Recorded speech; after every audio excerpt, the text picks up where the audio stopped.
Welcome to Ellevate Louisiana's Engage Videocast. Ellevate Louisiana was founded in 2020 to empower women leaders throughout Louisiana by connecting and educating them on the challenges impacting our state with data-driven, nonpartisan solutions to make a better future for Louisiana. Hello, I'm your host, Julie Stokes. Today's program will focus on the 2021 fiscal session and the opportunities it presents for tax reform in Louisiana. We're excited to have our special guest, Representative Stuart Bishop, here with us today. Representative Stuart Bishop represents House District 46, which is in Lafayette. He's an officer in his family-run concrete business, Baldwin Ready Mix. He's a Republican and an LSU alumnus. He sits on the board of Concrete and Aggregate Association of Louisiana, and he previously served as the chairman of House Natural Resources Committee and is currently serving as the chairman of House Ways and Means Committee. Representative Bishop has brought with him today several members of a committee that he called together to develop tax reform legislation for this important fiscal session. So we have with us today Representative Beau Beaullieu. You can give us a little raised hand. He is from New Iberia and Lafayette parishes, and Representative Phillip Devillier, who's from Eunice, and Representative Ivey, who's from Central, right outside of Baton Rouge. So welcome to all of you. I actually had originally thought about having this whole committee on, so I have gotten a little further than I anticipated with that. I know that you guys had quite a few members, and I was really happy to get to speak to y'all briefly about sales tax reform. And I'm just excited to hear a little bit more from all of you guys about what's going to happen in this fiscal session. And one of the reasons that this fiscal session is so important is that in each 4-year legislative term, there are 2 fiscal sessions.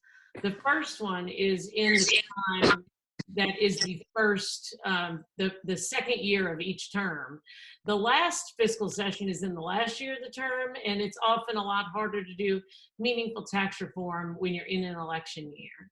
So typically, if something's going to happen, this is where you would expect to see it happen. So I know that you guys have put together a fairly comprehensive tax reform package, and I'd just like to hear, what are some of the components of that plan? Julie, I'm gonna go kind of to the outline area of it, but Beau and Phillip and Barry have all been architects in putting this together. We've worked for 5 months on every Tuesday at the Capitol, and I will go over it, but one thing that we want to do is authorize the legislature to create a board that would collect sales and use taxes funded with state and local sources of revenue. That'll be streamlined. A lot of people would like to call it centralized. They've tried to do centralized for 30 years. No, this time we're going to streamline it. Number 2, on the incentives, we require a favorable vote of 2/3 of the legislature to enact a new tax exemption, exclusion, deduction, rebate, or credit requires any newly enacted tax exemption, exclusion, deduction, rebate, or credit to expire 4 years after the enactment and allows for another 4 years of renewal. Bottom line is we have to sit down and pick out who the winners are and who the losers are, because we have exemptions and credits that have been on the books for 4 decades. If you think about that, 40 years. And at some point in time, we have to sit down and go through those. You can't give away the farm just to keep the house, or you can't give away the house just to keep the farm. We're going to phase out over 4 years ad valorem property tax for items consulting business inventory under corporate income tax, establishes a flat rate and pays for possible revenue loss through the elimination of certain income tax deductions, lowers the tax rate and pays for possible revenue loss through the elimination of certain income tax deductions, and phases corporate franchise tax out over a period of time and says possible revenue loss through various adjustments of certain tax credits, exemptions, and deductions. And I'm sure Mr. Devillier will touch on that. This is by far the most heavy tax repeal program that we've ever tried to pass. But it's time. This is the year that we do it. When else has the Senate and the House and the chairman been on the same board, or the president of the Senate and the Speaker of the House? When has everybody been aligned and went, yep, we got to do it? I don't ever remember it in the 10 years I've been there. And this is the year we can get it accomplished.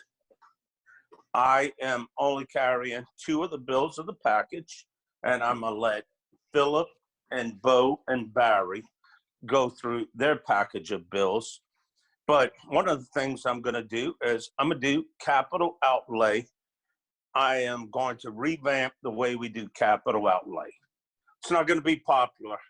I'm okay with that. I'm going to take out non-governmental entities and say, I'm sorry, we got to focus on roads, bridges, clean water, ports, and airports. That's it. That's what we have to focus on going forward. And that is not a popular idea, but I'm actually okay with not being popular. So it's going to be a fun session.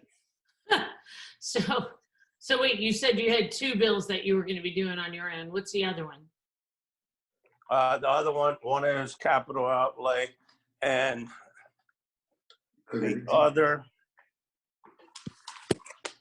the credit exemptions. The credit exemptions. That's correct. So, and the bill for the credit exemptions or phasing out, is that what you were talking about with the 4 years, have everything sunset in 4 years? That is correct. And is that, like, do you pick certain ones, or just like the whole tax exemption budget, or what? Everything. So like the S corporation exclusion? Every single one of them needs to come to the table and explain why it's a good deal for the state of Louisiana. Yeah, like on the incentive programs. Oh, the incentive programs. So, because there's, if you go into the tax exemption budget, there's a lot of stuff, and some of it is like the S corporation exclusion. You wouldn't want to phase that out because it would create a situation with, double taxation on corporations. But you mean all incentive programs generally, right? I really have no intention of phasing out on programs that actually work in favor for the state. Right. But I think it has to be looked at. Yeah. I mean, it's time that we all look at it as a legislature and go, okay, that works. Nope, that doesn't work. Right. And it has to be done. And you can't give an exemption to this one just because certain people like it. No, I want all of them on the table. Right.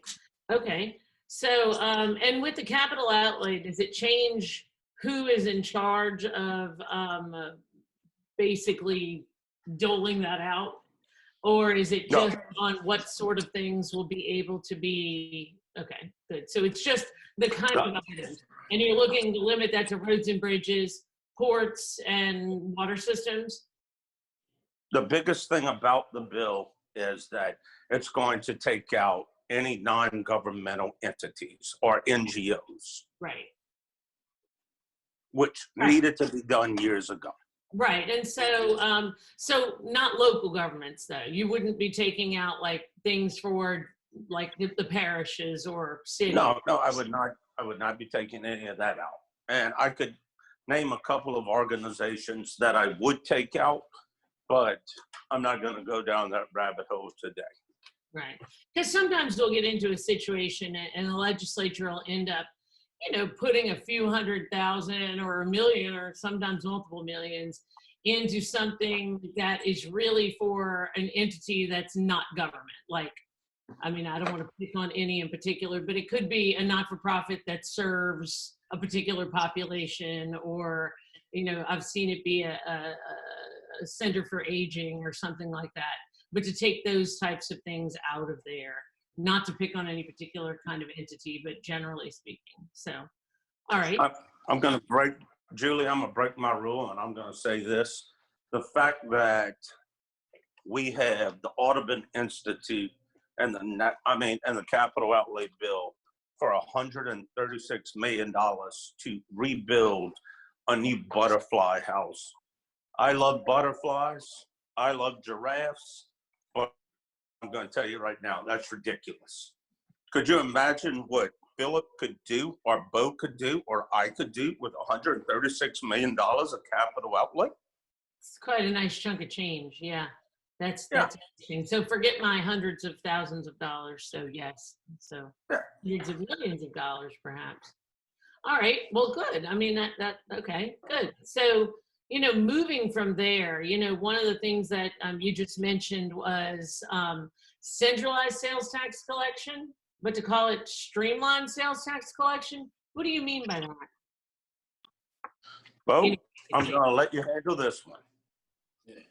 Thank you, Stuart. I appreciate you handing that one off on that question.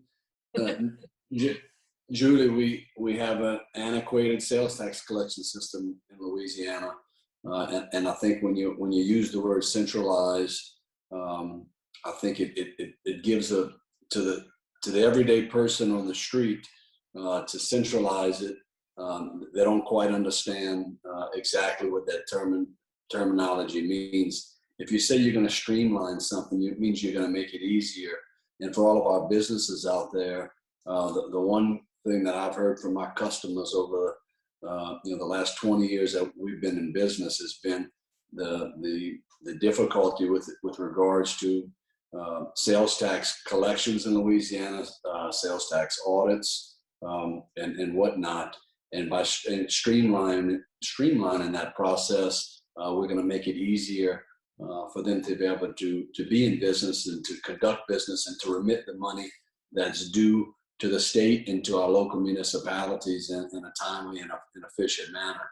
And so we just feel that streamlining is probably a better word that can resonate with the folks in Louisiana. If this is fortunate, which we plan on it being, to pass the House and the Senate, it's going to have to go before the people of Louisiana. And so using the word streamline, we think is a much better choice of vocabulary than centralized. The other part of it too, when people think of centralized, and we hear that the local governments are not giving up any type of authority because there's going to be a board in this process that they're going to be part of, and we're streamlining it for all of them as well. The initial question was regarding the use of the word. So we just think streamline is a much better description to move forward with this legislation. So this is separate from the speaker's bill that puts it out to the people of the state to get. No, this is the bill. Oh, this is the speaker's bill. Yep. So I'll be carrying it for the speaker. So I'll be the one running with the flag for him. But this is the speaker's bill, and essentially, we are one of only 3 states that have a decentralized tax collection system. When talking to the national folks with the Council on State Taxation, with the Tax Foundation, they say that our state is ranked in the lowest couple of rankings amongst all the states in regards to our taxation policies. We have a complicated system. With all our credits and exemptions is one item, but also in the administration of our sales tax collection. And this would dramatically improve our rankings just in this one alone standalone streamlining of the collections. We've been trying to do this for 30 years. The internet sales has become a big item. Some of your viewers may be familiar, may not be familiar. with the Wayfair decision with the Supreme Court in South Dakota, that talked about businesses having an economic nexus in the state that allowed us to be able to collect sales tax. The state, in its wisdom, created what we're calling a remote sales tax board, and is now collecting sales tax from those, the Amazons and the Lowe's and the Walmarts, but still isn't collecting from the smaller vendors.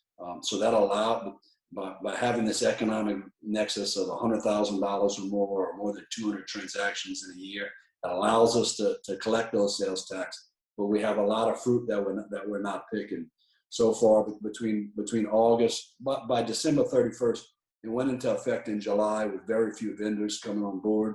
The state collected for the state and the local portion $117 million in sales taxes that were not collected prior to that.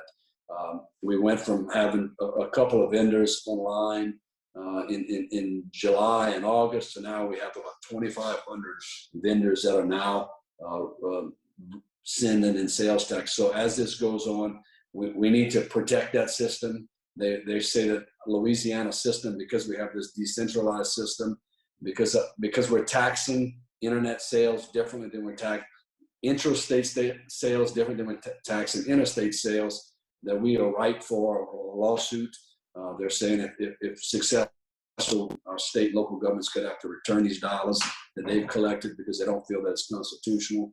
By doing this streamlining of the sales tax collection, it's going to bring it all into play and put us on par with the other states. And for businesses that are contemplating locating into Louisiana, we're not going to look like an outlier, and we will be competitive, at least in that one space. And then we can go on to the next tackle and look at some of the credits and exemptions just in the sales tax system. Yeah. So from what I understand, the speaker's bill is just going to basically ask the people of the state to take decentralized collections, or each parish collecting its own sales taxes, out of our state constitution, so that the work of streamlining it can be done in a subsequent session. Is that the correct understanding? So a lot of that's still being negotiated. So I mean, there's a lot of parties that this affects. So the bill has not been dropped yet. So so to say what the bill's going to look like at this point is a little premature. But we're going to see it in the next 2 weeks. So it's not that far out. But yeah, so what you hit is the basics of it. There'll likely at some point be a companion bill that fills in some of the details, but we're thinking we believe in the constitutional amendment. There's going to be enough meat on it to where the people of Louisiana will actually understand what they're voting on. Yeah. So at this point, we don't think that we would just ask the voters to take it out of the Constitution. We're going to have a statutory companion, we hope, that explains what that process is going to look like. Yeah, I don't want to say that that's going to necessarily happen at this point. Those discussions are still being had. We haven't come to a finite conclusion on that just yet. Okay, yeah, because that was one of the things that I was kind of concerned about, that if it doesn't say anything about how it's going to be done, that it would really be fairly easy for the locals to then come out against it. Right, and so that's why we're thinking if it's going to. This is me speaking. It's the speaker's bill. So I would imagine that it's going to have a little bit more meat in it. If we're just running the constitutional amendment, we'll probably have a little bit more substance in it than just the plain generic bill. If it is just a generic bill that simply removes it from the Constitution and allows us to streamline the collection, we're more than likely going to have another bill, a companion piece. But so there's a lot of multiples or variations running around right now. We're narrowing it down, but we're just not quite there yet. So from what I understand, the two sticking points are control, and who's going to control the whatever board is put together to do the collections would be a combination of state and local collectors, and that there seems to be some everybody wants to be in control of it. So it's a question of how to do that, correct? Yeah, the two big items. So we had a task force that met for about 5 months with all the stakeholders, with all the locals. You had the municipal association, police juries, the sheriff's association, the school boards. We had some business representatives. You had some legislators. The Department of Revenue was there. And the two big items that from the first meeting all the way to our last meeting, the two big sticking points for everyone is, and look, I get it. This is their lifeline. The timeliness of receiving money was a big deal. And then their ability to still be able to audit was a second sticking point. What that looks like, we'll see at the end of it. The business community really wanted to see some improvements in the way that they're audited, and they can receive multiple audits at one time and finish with an audit and have another group of audits right afterwards. So they wanted to see some improvement there. But those were the two big sticking points. Control of the board came up towards the end of it, and that's really not, I'm going to say, the legislatures. We're kind of playing that middle ground between the state and the local governments, and I think there's going to be a balance for it. I think they've pretty much come to an agreement there and have worked out a scenario. I don't want to speak ahead because it's still being negotiated, but I think we found some common ground on the board makeup. And again, the locals, I think everybody's going to be. I don't think anybody's going to be perfectly happy and get everything they want, but I think everybody will like the progress. And this is the first time when you're talking to the local officials and all the collectors, all the municipalities and whatnot. This is the first time that they've ever been brought to the table, according to them. In the previous 20 or so years that this has been attempted, the legislature has tried to force something down their throat. And here we've brought them to the table. And essentially, they submitted a plan to us during this task force. And we pretty much adopted that plan that they submitted to us. Not verbatim, but pretty close to it. So for them, this is what they've asked for, and they were very, very appreciative that we've included them in all the discussions. This isn't, the speaker or Stuart or Phillip or I and Barry sitting in an office designing this. This is them collaborating, coming up with ideas, troubleshooting things, and finding some agreements amongst all those stakeholders and submitting that to us.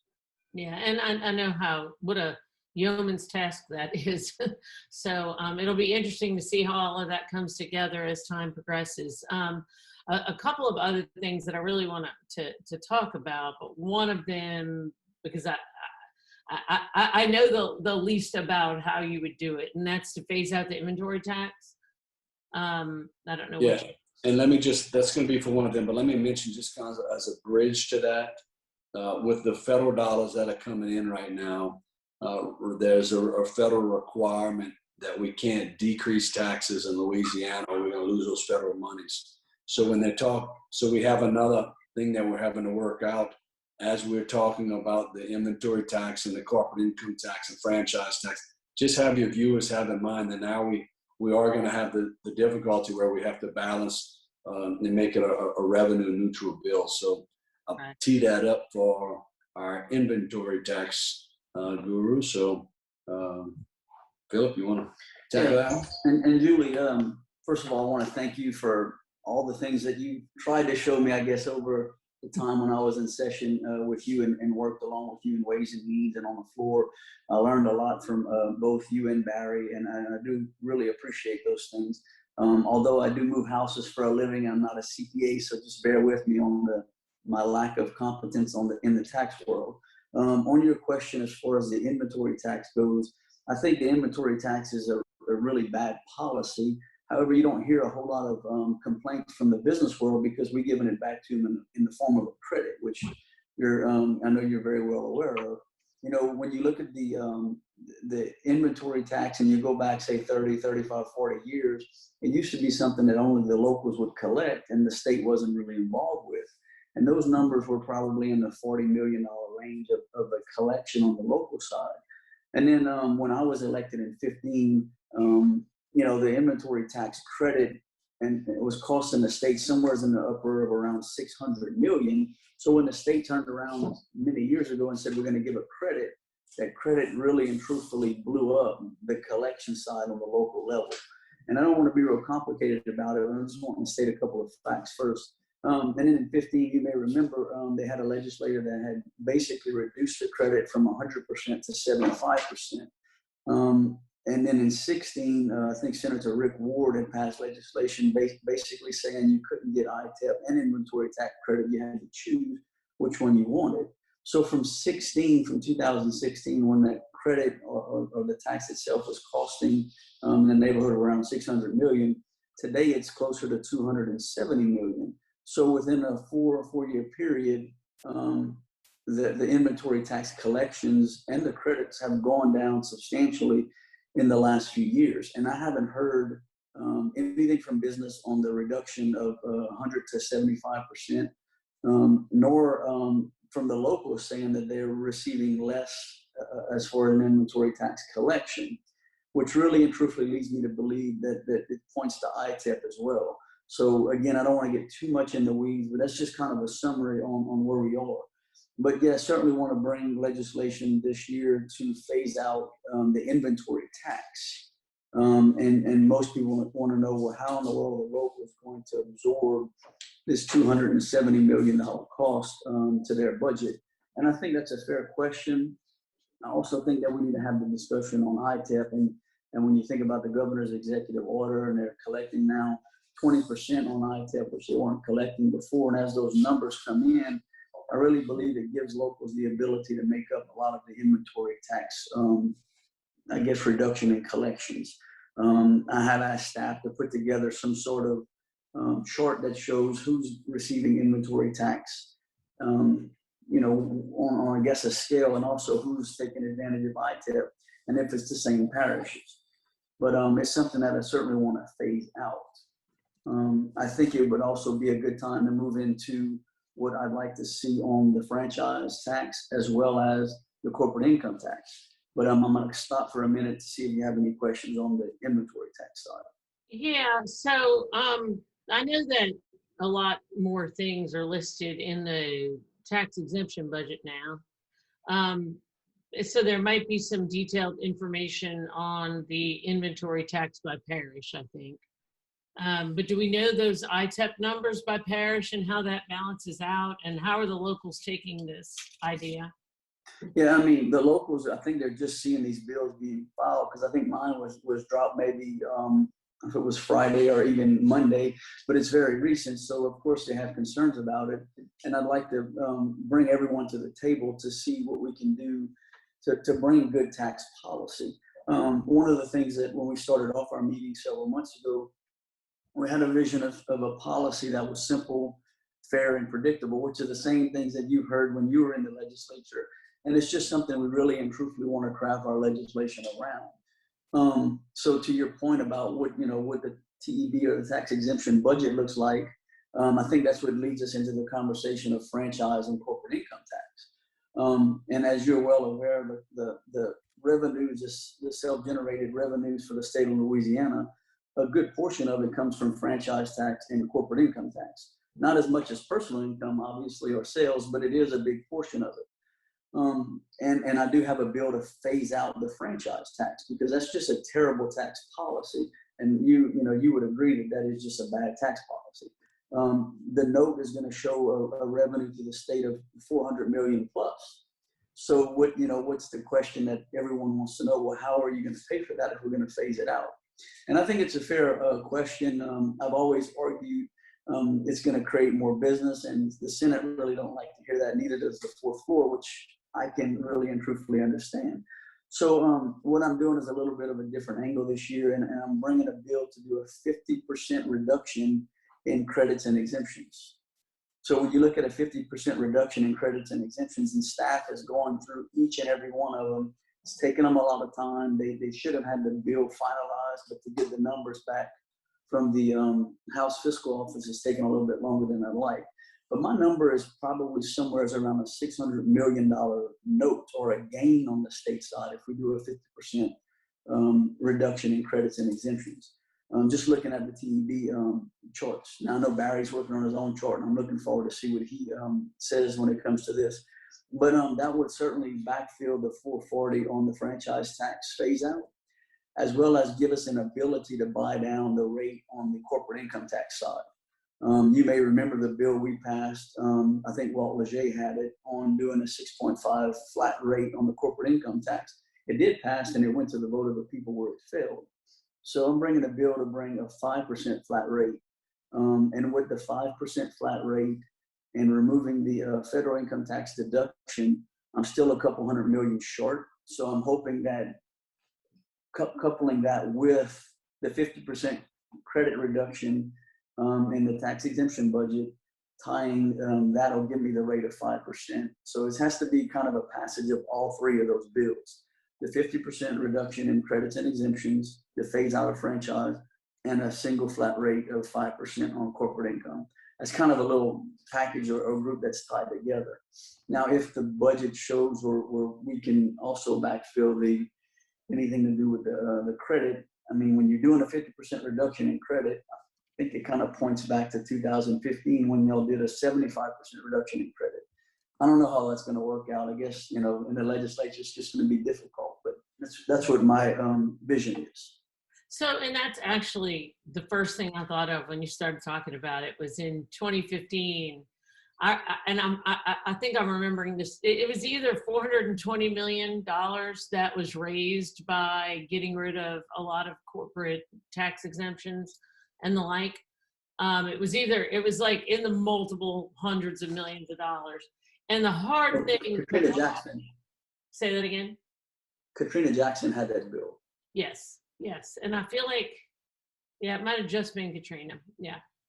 I feel like Jay Morris was in there somewhere, but it's all a blur. It was 2015. But the thing that I remember was very striking from that was that in 2016, we ended up having one of the worst fiscal years ever as far as tax collections, because corporations have so much ability to avoid tax, and they change behavior based on changes in the credits, and it didn't quite wash out like we hoped, so I'll be curious to see what kind of fiscal notes you get on all of that and how the pieces fit together, because the devil's always in the details. I do know. Yeah, and Julie, to that point, this isn't new legislation. I mean, quite honestly, a lot of the stuff we took that you've done in the past, and like I said, Katrina Jackson's done, which Barry's done in the past, and just tried to build upon it, because there's no need to really recreate the wheel. But there has certainly been a challenge with getting the notes back from the fiscal office. For whatever that reason may be, it may not be them, it may be Louisiana Department of Revenue, it's my understanding, may be short-staffed. But it's really complicated, and it's frustrating because, we've been working, I feel like, very hard on this, and just kind of trying to get back to the legislatures to where they know what we'd like to see. But, without the numbers and the legislation, to all got together, we kind of down to the wire on it. I feel your pain. I felt that pain quite a good bit. I know that, it's a hard job that the fiscal office has to do, and to produce all those fiscal notes completely. I sympathize with that. But I remember how you would get a fiscal note, like literally when you were walking in a committee or the night before. And hopefully on some of these big pieces of tax legislation, we can get them a little faster. One of the other pieces, and nobody mentioned this. Now, I know that on corporate income tax, the fiscal office doesn't even really as much handle that fiscal note on what the ramifications of getting rid of the federal income tax deduction would be, and how you can adjust the rates because of that. That a lot of times has to come from Department of Revenue because it's so complicated. The other side of that, though, is on the personal income tax and trying to get the federal income tax deduction out of it. We can get that from the fiscal office. And nobody mentioned that piece of legislation, but I assume someone is carrying something for the personal side as well. Barry. So I think that would be, Barry. So Representative Ivey, how is that looking with how we're going to lower the rates to make up for the federal income tax deduction? you're speaking just on the individual income tax bill? Yes. Okay, because obviously there's a component that deals with the corporate income tax. Right. So when the federal income tax deduction is repealed, there's an element that if you segregate them, on their individual and corporate, the corporate reduction or increase will be used to offset the rate and lower that rate. Same will be said on the individual side, where the reduction of the federal income tax, the elimination of the federal income tax deduction will increase residual income tax, thereby allowing us to, help pay for that flat 4%. We have the 2%, 4%, and 6% brackets, and there would have to be a constitutional amendment to eliminate the federal income tax deduction. In that constitutional amendment, as I proposed before, and you're very familiar with, I would require that any income tax, individual income tax in Louisiana shall have to be taxed at a uniform rate, which would mean that we would have a flat tax rate. And if you look at a lot of the states that have any income tax, their brackets start very low and they ramp up very quickly to where in some cases after $5,000, $6,000, $7,000 of income, you're at the top bracket of 6, 7, 8%. So it's kind of absurd to, not just go to a flat tax in my mind. Keeps it simple for everyone. One of the novel approaches, though, that we're taking on this version is that we're going to create a very high standard deduction. As the bill will be presented, it'll be a 4% flat rate with a $25,000 standard deduction for married filing jointly. There are some potentials to possibly put on the table excess itemized deductions and, maybe a few other items. I'm personally going through the tax exempt budget as well to just, broaden the base, lower the rate. My personal objective is to provide for a high standard deduction in the policy. What that does is for individuals who are concerned with the regressive nature of a flat income tax, what it does is it actually provides for a disproportional positive benefit for the lower income when you have a higher standard deduction. So, we're a poor state in Louisiana, and so many of our tax filers, file in the, lower income side of the spectrum. So by, targeting a higher standard deduction, this does provide them a significant benefit than a simple rate, a 1/10% or 1/4% rate reduction would be.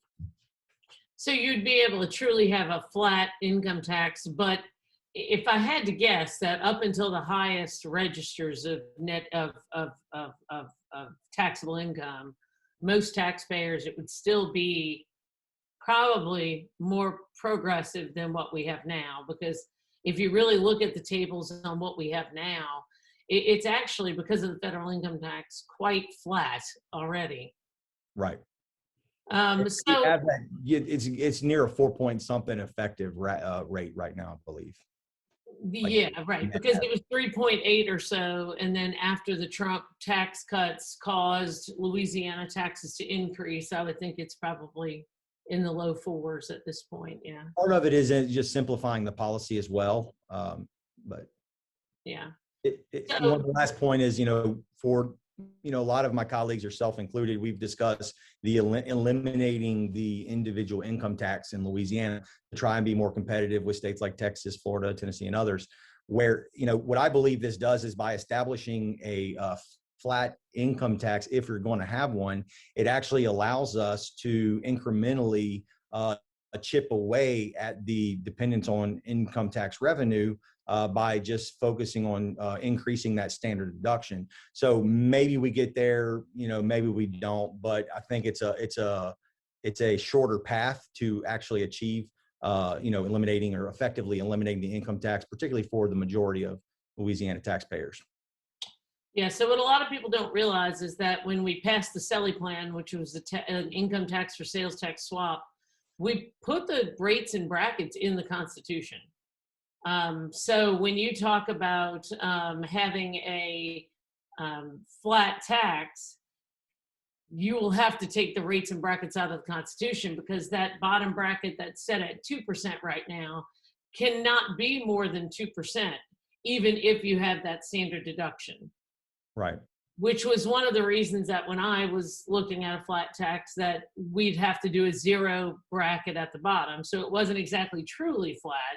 But Right. if you can get it past the voters, I think your plan is a better one because it is truly flat. And you could even make it less regressive by widening that that standard deduction. Correct. You know, and one of the values of a flat tax policy, personally, I believe, is my definition of good tax policy is when you increase the rate and you make everyone mad, you've achieved good tax policy. And so I think having the uniform rate applied to all income, anytime the legislature would think about possibly increasing the rate or generating more revenue, it gets every taxpayer's attention.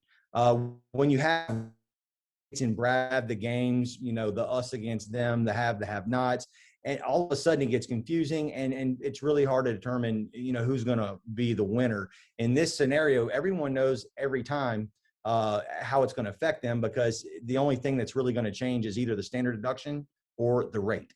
And so I believe that helps to bring the accountability to the legislature on, tax policy.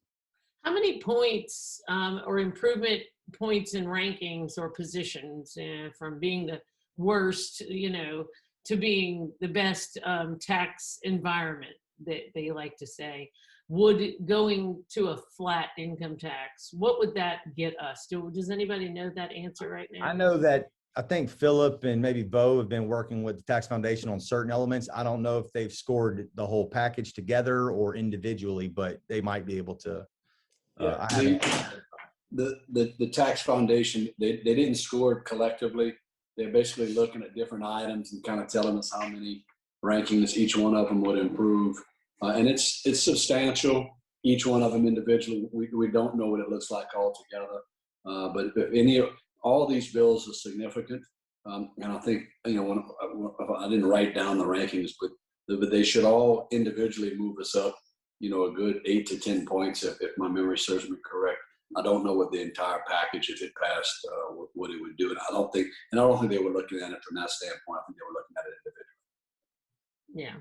So, one of the things that we've talked about in our policy subcommittee, and we'll go ahead and move to our Q&A portion in just a second, is that probably, since this has got to get through the voters, that in a lot of ways, the easiest way to get this through the voters would be to take federal income tax deduction out and then do whatever you have to do to the 2% bracket to make them all come out the same, whatever you have to do to the 4% to make them all come out the same, and whatever you have to do to 6 to make them all kind of come out the same. Because I worry that, and as you know, I mean, I ran a flat tax every year for like 4 years or however, probably one of those didn't have any fiscal sessions, but I ran it a lot. But I know that it's always hard to get it through because of the breaks where the brackets break, because you can never make those people perfectly whole, because if your top dollar was taxed at 4% or 6% is, they're right next to each other. So it is hard to do that. That's where the high standard deduction helps really flatten the effect on that. Right. So, all right. So does anybody else have anything before I go on? One of the things that actually real quick, when the sports betting passed in most parishes, and I think that tax is going to go through Ways and Means, and that dedication will happen in Ways and Means. Does anybody know if that is accurate? I think it will. Go ahead. Yeah, I do believe it's going to go through Ways and Means, but as far That as is accurate. Yes, it will come through our committee. So one of the things is that to get it passed last year, there was a lot of promises made to the early care and the education community. And I know that is one of the things that I've gotten some feedback that sounds like perhaps somebody could possibly be looking to not allocate whatever that revenue is in that same direction. And, I'm sure that we'll cover this in the Q&A that we're about to go to in a moment, but I would really hope that everybody would stand by that promise. Could y'all say whether or not you know about that, or would you stand by that promise? Putting you on the spot. I will support it. All right, good. Yeah. So that's about all the time we have for today. I would like to thank our guest, Representative Stuart Bishop, Beau Beaullieu, Phillip Devillier, and Barry Ivey. Over the coming weeks, we will host additional roundtable discussions with some of our state legislators. The next roundtable will be next week on March 30th with Representative Jack McFarland and former Representative Eric Ponte on infrastructure issues in the state. Other scheduled roundtables can be found on our website at www.ellevatela.org. That's Ellevate with 2 L's, ELLEVATELA.org. Finally, we will host our Legislative Leadership Conference on March 24th with Senate President Paige Cortez, Speaker of the House Clay Schexnayder, and Governor John Bell Edwards to update us on what they anticipate happening in the upcoming session. We'll also be hosting a day at the legislature on April 27th, where we will meet with legislators, attend committee meetings, and get an up-close look at working at the Louisiana State Capitol. And finally, don't forget to like Ellevate Louisiana on all of your social platforms and share this videocast on your page if you found it interesting. I'm your host, Julie Stokes, and we'll see you next time.